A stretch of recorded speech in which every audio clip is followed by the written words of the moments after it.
আসছি।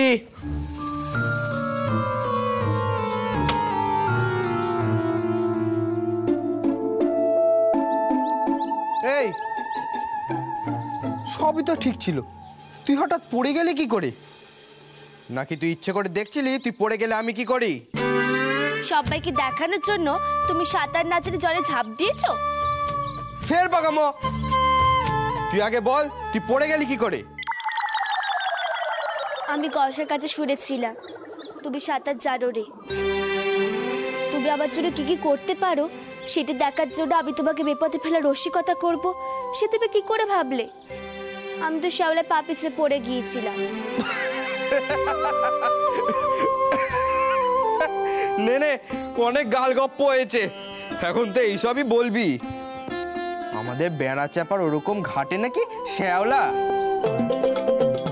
নিজের ক্যাবলামো ঢাকতে গিয়ে আমাদের গ্রাম কেটে নিয়ে আছে। এ কি তোদের খড় কটা নাকি? ফি হাফতায় পাশের মাঠে আমরা খেলাধুলা করে তারপর ওই পুকুরে মুখ হাত পা দিয়ে তারপর বাড়ি ফিরি। আর যদি ওই শ্যাওলা কেউ আচার খেলো না আর ওনাকে আসলে কি বলতো, তোর মাথায় এত পাকা বুদ্ধি, মাথাটা বড় হয়ে গিয়ে ভারী হয়ে গিয়ে আর টা সামলাতে পারিনি। কি আমার মাথা ভারী? আমার মাথা বড়? তোমার মাথা গণেশের মতো, তোমার পেট গণেশের মতো। কি বললি তুই? পকা মেয়ে কোথাকার! শোন, দাদু যে তোকে নতুন কাপড়খানা দিয়েছে সেটা পরে চলে আসবি। এবার তোদের গ্রামের ওই গেঁয়ো ভূতেদের মতো সেজে আসবি না। বেড়া চাপার একটা সম্মান আছে, কলকাতার চেয়ে কাছে কিনা। ওই ধুয়েই জল খাও তুমি। আমাকে গেও ভূতের মতো দেখতে আর তোমাকে নবাবপুত্রের মতো দেখতে। এখন যাও দেখিনি, আমার অনেক কাজ আছে। পরে কিন্তু আবার বলবি না যে তোর পায়ের ব্যথা আমি চুন হলুদ করে দিইনি। আমার পায়ে ব্যথা হয়নি। বাঁচিয়েছে। উফ, সোজাভাবে জানতে চাইলে তো বলতো না, পরে দাদু আমাকে দিয়ে ওর পা টেপাতো নইলে। আমি চললাম, দাদু দেওয়ার নতুন কাপড় পরে চলে আসবি।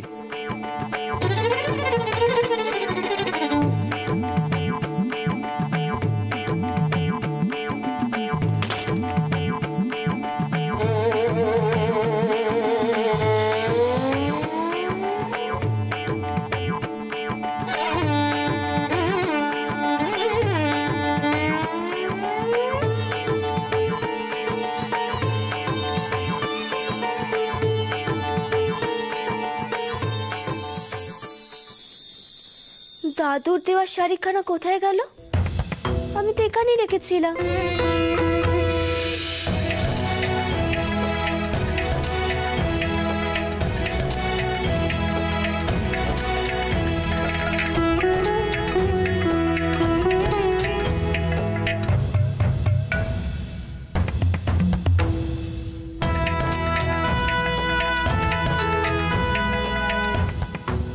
আচ্ছা, ওই নবাবপুত্র আমাকে ভালোভাবে সাজার কথা কেন বলল? ও তো আমাকে নিয়ে ভাববার পাত্র নয়। তার মানে কি ওই শাড়িখানা লুকিয়ে তামাশা করছে আমার সাথে? দেখাচ্ছি মজা। আমার নামও সৌদামিনী। ওকে আমি বলবো এনে আমি নতুন কাপড় খুঁজে পাইনি, আমি একখানা পুরনো কাপড় পরে যাব, তাহলে ও নিজেই বোকা হয়ে যাবে।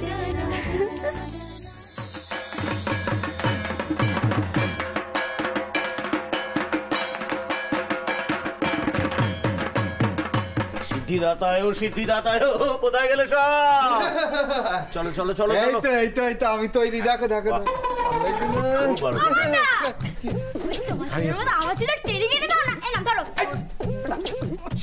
চলে ও তো সম্ভব না ভাই আমার। আমি হলাম গিয়ে যাত্রার নায়ক, আমার চুলের টেরি কি তোর চুলে হয়? না না না না না, এটা তুই ঠিক বললি না ধনা। দেখ, ঘনসা তো যাত্রার দর্শক বল। ওর জ্ঞান হওয়া থেকে এ বাড়িতে তো যাত্রা দেখেই চলেছে। মুখ্য ভূমিকায় জেঠিমা, কাকিমা আর মা। কে কইছে সব কথা? ও মানে জানি যে তোর বৌদির আমার খড়কে কাটি কান। আসলে কি কিনি ওই পুজো আচ্ছার দিন তো, তাই ভাই একটু ওই পুজোর দিনে একটু ইয়ে করতো আর গপ্পগণ্ড।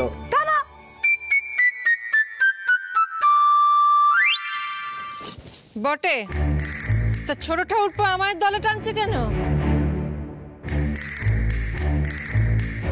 এই ইয়ে শান্তি শান্তি শান্তি, সবাই একটু ঠান্ডা হও, চলো এবার তাহলে আমরা যেতে পারি নাকি? হ্যাঁ। আরে সদু কোথায়? সদুকে তো দেখছি না। মাও তো আসেনি, আর সদুকে আমি তৈরি হয়ে আসতে বলেছি। হ্যাঁ গৌর, মানে বৌমা যাবে না আমাদের সঙ্গে? তাহলে আমরা কাজ জন্য অপেক্ষা করছি। তাড়াতাড়ি এসো, সবাই মণ্ডপে তোমার জন্য অপেক্ষা করছে। আরে বাবা তাড়াতাড়ি এসো না। ও মারে, তোমার সদু দিদির দেখছি খুব কদর হয়েছে গ্রামে। দেখবো সে কেমন করে জেতাতে পারে এই বেড়া চাপাকে।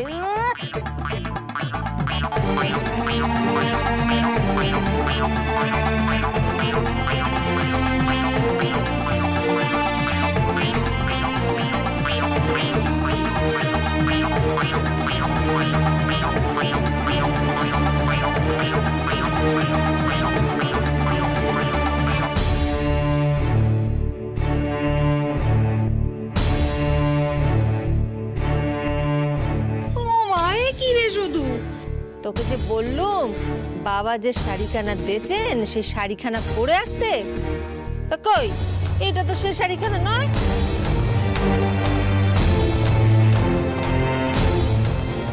এই শাড়িটাও তো নতুন বড় মা। এই শাড়িটা আমাকে দাদু বিয়ের সময় দিয়েছিল, একবারই মাত্র পরেছি। কাল অষ্টমীর অঞ্জলির সময় নতুনটা পরবো, কেমন? আচ্ছা পাকা মেয়ে তো, বললাম দাদু দেওয়া শাড়িটা পরতে, আমি বলেছি না, সেই জন্য ইচ্ছে করে পরেনি। নবাবপুত্তর খুব চড়েছে তামাশানা করতে পেরে। আমার শাড়ি লুকিয়ে রেখে আমি বকুনি খাওয়াবে ভেবেছিল। সবাই নতুন জামা পরেছে আর উনি না পরে পাকামো করছেন। সবাই যদি এখন আমাকে বলে যে তোর বউ পুরনো কাপড় কেন পরেছে, আমি কি বলবো? হ্যাঁ, আমি তৈরি।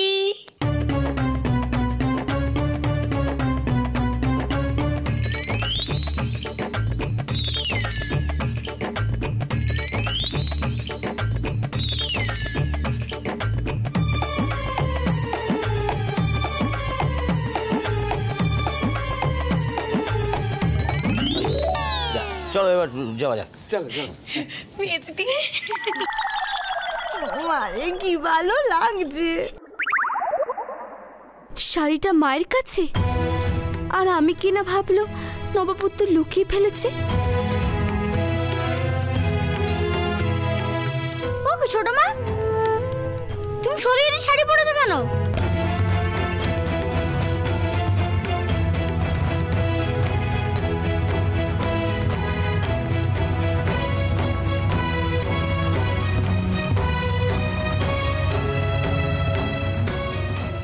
এই জন্য শুধু শাড়ি পরেনি। নবাবপুত্তর তাহলে লুকোয়নি। কেমন কাজ তোমার ছোট বউ? শুধু তুমি কি জানতে এই কাণ্ডটা? এই তোমাকে সব ব্যাপারে কথা কইতে কে কইছে বলো তো? হ্যাঁ, ওদের ব্যাপার ওদেরকে বুঝতে দাও না। থাক মেজে থাক, খুব হয়েছে। একটা অন্যায় চাপা দিতে গিয়ে আর অন্যায় বাড়াস নে। এই যে ছোট, বলি লজ্জা শরমের মাথা কি একেবারেই খেয়ে বসে আছিস? একটা বাচ্চা মেয়ের শাড়ি নিয়ে নিলি। আর মানছি শাড়িখানা দেখতে সুন্দর, তোর লোভ হয়েছিল, আর তাই যেই দেখলি বাবা বাড়ি থেকে বেরিয়েছে অমনি শাড়িখানা নিয়ে তুই পরে বসে রইলি। আরে একটা নাল শাড়ি পরলি কি একটা ধেড়ে মেয়ে কচি খুকি হয়ে যাবে? পরিষ্কার বলে রাখছি, এই শাড়ি ওকে ফিরিয়ে দে, ফিরিয়ে দে।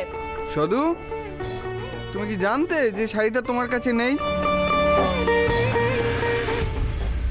মায়ের কাছে তো মেয়ের জিনিস থাকে গো। এই মেয়ে, এই যে তোকে কতবার মানা করেছি আমাকে মা বলে ডাকবি না, ডাকবি না, ডাকবি না। বাবা বাবা ছোট, চমৎকার। মা বলে ডাকলে খেদাবি, আবার ওর শাড়ি নিয়ে নেবি। বাপ, আমি শাড়ি বিক্রি করতে গিয়ে অনেক রকম মানুষ দেখেছি, কিন্তু এরকমটা কখনো দেখিনি। ছি ছি ছি। দেখো বাবু, তোমরা আমাকে যে যাই বলো না কেন আর যে যাই ভাবো না কেন, শাড়িখানা না আমার খুব পছন্দ হয়েছে। তার জন্য এই শাড়িখানা নিয়ে আমি পরে ফেলেছি, ব্যাস। ওই যে ছোটবেলায় আমরা পড়েছিলাম না, কাকের গায়ে ময়ূরের পালক যদি লাগাও, কাক কি ময়ূর হয়ে যায়? দেখো, সদুর কাপড় পরলেই না সদু হওয়া যায় না। মরণ, আমি সদু হতে যাবো কোন দুঃখে? আমি সদু হতে চাই না, সদু হওয়ার কোনো ইচ্ছেই আমার নেই। ছোট মা, তুমি এক্ষুনি শাড়িটা সদুর দিকে দিয়ে দাও, যার শাড়ি সে পরবে। আচ্ছা, আমি তো কিছুতেই বুঝতে পারছি না, তোমরা এই সকলে মিলে আমাকে শাড়িখানা কেন খুলতে বলছো? আচ্ছা, সদুও তো আমার একখানা শাড়ি নষ্ট করে দিয়েছে, তার জন্যই তো আমি সদুর এই শাড়িখানা পরে ফেলেছি। দাঁড়া দাঁড়া দাঁড়া দাঁড়া, সদু তোর শাড়ি নষ্ট করে দিয়েছে? হ্যাঁ, করে দিয়েছেই তো। আচ্ছা, অসদু, তুই ওর কোন শাড়ি নষ্ট করেছিস? বল বল বল, কোন শাড়ি নষ্ট করেছিস বল। আমি তো কোনো শাড়ি নষ্ট করিনি। এই দেখো, অমনি অমনি তুই না বলে দিলি। হ্যাঁ, অমনি না বলে দিলি। আরে বাবা, এই যে আমার বাবু সোনা পুকুরে ঝাঁপ দিল, কার জন্যে? হ্যাঁ, কার জন্যে বল? তোর জন্যে তো, তোকে বাঁচানোর জন্যে। তার জন্য কি হলো? আমার বাবু সোনা একেবারে ভিজে চান, ছেলের তো একেবারে ঠান্ডায় লেগে গেছিল, ছেলে হাঁটছিল। তার জন্যই তো আমি দৌড়ে দৌড়ে এসে আমার এই শাড়ির আঁচল দিয়ে ছেলের মাথা ঘষে ঘষে ভালো করে মুছে দিল। তাতে তো আমার শাড়িটা পুরো ভিজে গেল, পুরো ভিজে একেবারে নষ্ট হয়ে গেল। ওই নষ্ট কাপড় আর পরা যায় বল না? কি রে, পরা যায়? বল বল। বুঝেছি, ও শাড়িটা কেড়ে নেওয়ার জন্য তুই নিজের শাড়িতে শঙ্করের মাথা মুচিয়ে ইচ্ছে করে নিজের ছেলেকে পুকুরে ঠেলে ফেলে দিয়েছিলি। তুই মানা জল্লাদ রে। অবাদি, তুমি যেমন কথা বলো। ওরে বাবা, আমার বাবু সোনা সাঁতার কাটতে জানে না, সেই কথা জেনেও আমার বাবু সোনাকে আমি পুকুরে ঠেলে ফেলে দেব? কোন মা সেটা পারে? তুই যেরকম মা, তোকে বিশ্বাস নেই রে ছোট, তুই বিশ্বাস কর। যে মা হবে না, সে তার নিজের পেটের ছেলেটির ওপরও যেমন টান থাকবে, অন্যটির ওপরেও থাকবে। তোর তো সেসবের কোনো ভালাই নেই। না হলে তুই পারতিস? বল, পারতিস এই পুজোর দিনে একটা বাচ্চা মেয়ের শাড়ি নিয়ে পরে ফেলতে? মা এই কাজ করলো? আচ্ছা, আপনারা সবাই মাকে তো বকছেন কেন বলুন তো? মা এই শাড়িখানা পরেছে কারণ ওনার ভালো লেগেছে। আশ্চর্য মেয়ে তো, বেশি পাকা। এই শুধু একদম চুপ করে থাকবি। হ্যাঁ, বেশি ভালো মানুষই কিন্তু আমার একদম পছন্দ নয় বলে রাখলো। এই রে, যা সব চটে গেছে শাড়ি না ফিরিয়ে দিতে হয়। এই যে তোমাদের বলছি, আমি চললুম পুজো মণ্ডপে। তোমাদেরও যদি যাওয়ার থাকে তাহলে তোমরাও চলো, আর তা না হলে এখানে দাঁড়িয়ে দাঁড়িয়ে বাবু ওই শাড়ির জন্য শোক পালন করো তোমরা।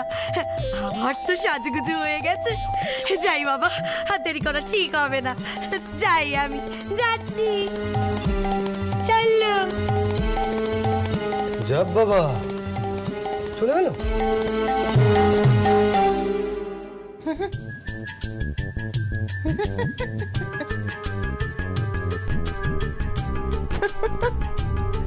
বাইরে এ তো বিনা টিকিটে অসাধারণ যাত্রাপালা। বৌমার শাড়ি কেড়ে নিল শাশুড়ি। ভালো শাড়ি কেউ বাইরের দিকে রাখে? কিচ্ছু জানে না, বোকা মেয়ে কোথাকার।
এই দেখো গরম গরম জিলিপি। এই সর্দার, জিলিপিগুলো কি নরম, মুখে দিলেই গলে যাচ্ছে। কাকু আমাকে জিলিপি দাও তো।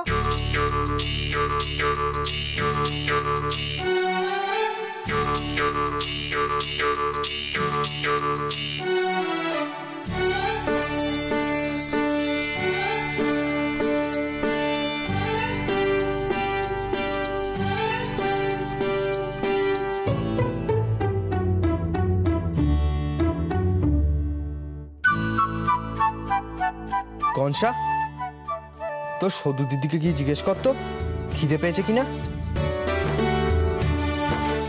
যদি কিছু খেতে চায় জেনে এসে আমি বলবি না যে আমি বলেছি, ঠিক আছে? আমি মিথ্যা কথা বলতে পারি না, আমার পেটের ভিতরটা কেমন গুড়গুড় গুড়গুড় করে। যদি তোমার ইচ্ছা থাকে তাহলে তুমি গিয়ে বলো। হাত চাটে বোঝালে তো।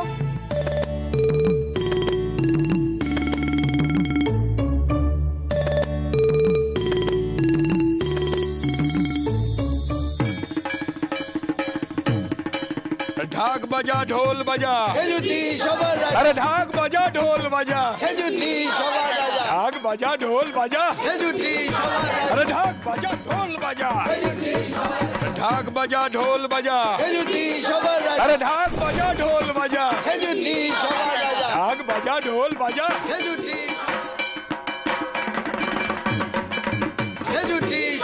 अरे ढाक बजा ढोल बजा, अरे ढाक बजा ढोल बजा, ढाक। এই যে গায়ের টাকায় অনেক খেয়েছো, এবার একটু উদ্ধার করো বাবা, না হলে সব কথার মাথায় ওই জিলাপির শিরা আমি দিয়ে দেবো। রেখে চল। ঠ্যাংকুড়া কুরবাদ চেডাক, ঠ্যাংকুড়া কুরবাদ চেডাক, ঠ্যাংকুড়া কুরবাদ চেডাক, ঠ্যাংকুড়া কুরবাদ চেডাক, ঢাক বাজা ঢোল বাজা, ঠ্যাংকুড়া কুরবাদ চেডাক, अरे ढाक बजा ढोल बजा, ঠ্যাংকুড়া কুরবাদ চেডাক, ঠ্যাংকুড়া কুরবাদ চেডাক, ঢাক বাজা ঢোল বাজা, अरे ढाक बजा ढोल बजा। আস্তে আস্তে আস্তে, শুনুন শুনুন শুনুন, আর কিছুক্ষণের মধ্যেই শুরু হতে চলেছে আমাদের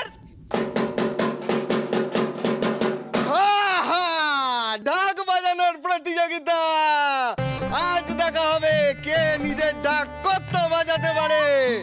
আর ইতিমধ্যেই আগের প্রতিযোগিতায় খেজুরটি বেড়াচাপাকে হারিয়ে দিয়েছে, কিন্তু আজ দেখা হবে বেড়াচাপা কি করতে পারে।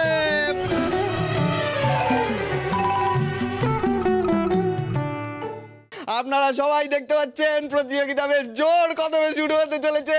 দুই গ্রামের দুই দলই তৈরি, আর আমরাও তৈরি একেবারে আমাদের বিজ্ঞ বাজিয়ে বিচারককে নিয়ে। আসুন আসুন, সুস্বাগত, আসুন আসুন।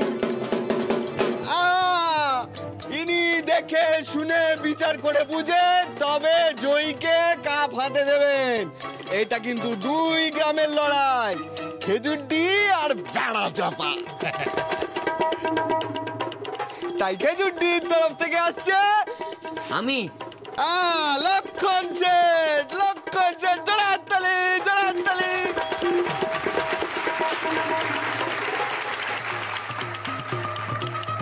আর বেড়াচাপার তরফ থেকে আসছে শঙ্কর মুখুজ্জে, আরো জোড়া হাততালি।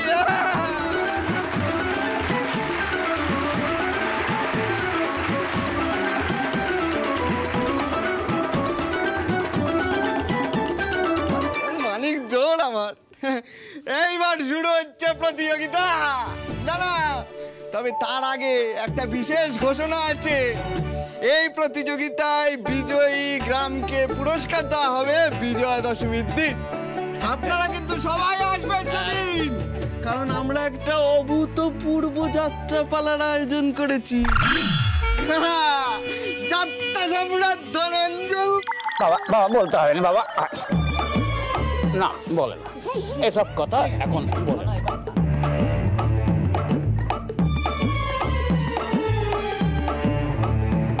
বস বস বস এখানে।